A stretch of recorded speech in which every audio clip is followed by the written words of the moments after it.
اللهم وفقنا قيام ليلة القدر يا رب العالمين.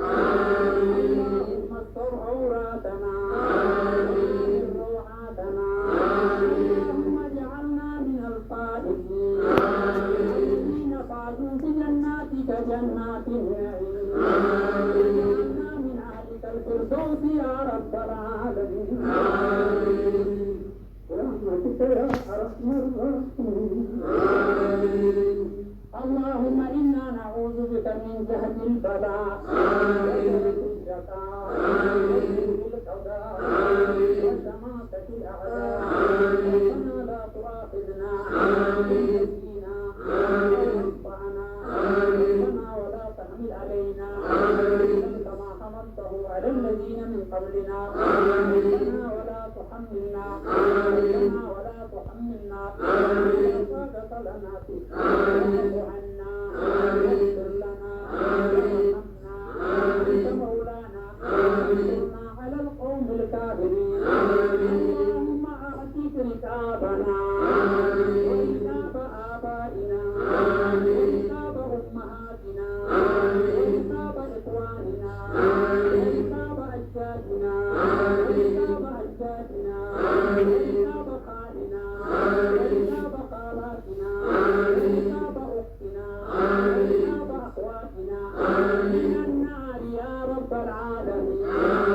اللهم أعتق رقابنا ورقاب آبائنا من النار يا أرحم الراحمين.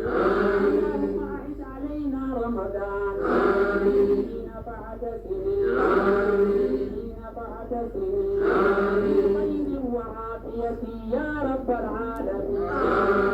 اللهم رده علينا بالمناسبة من شهر رمضان عاما بعد عام عاما مجيدا يا رب العالمين.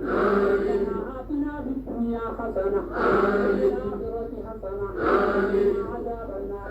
اللهم اغفر لآبائنا ولأمهاتنا ولجداتنا ولأجدادنا ولعمنا ولعماتنا ولخالنا ولخالاتنا ولأختنا ولأخواتنا ولجميع المؤمنين والمؤمنات الأحياء منهم والميتين.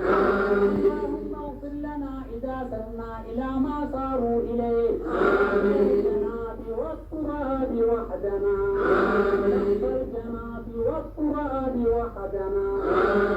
اللهم إنا نعوذ بك من عذاب جهنم ومن عذاب القبر ومن عذاب جهنم ومن عذاب القبر ومن فتنة المحيا والممات ومن فتنة المسيح الدجال يا أرحم الراحمين. سبحان ربك رب العزة عما يصفون سلام على المرسلين والحمد لله رب العالمين.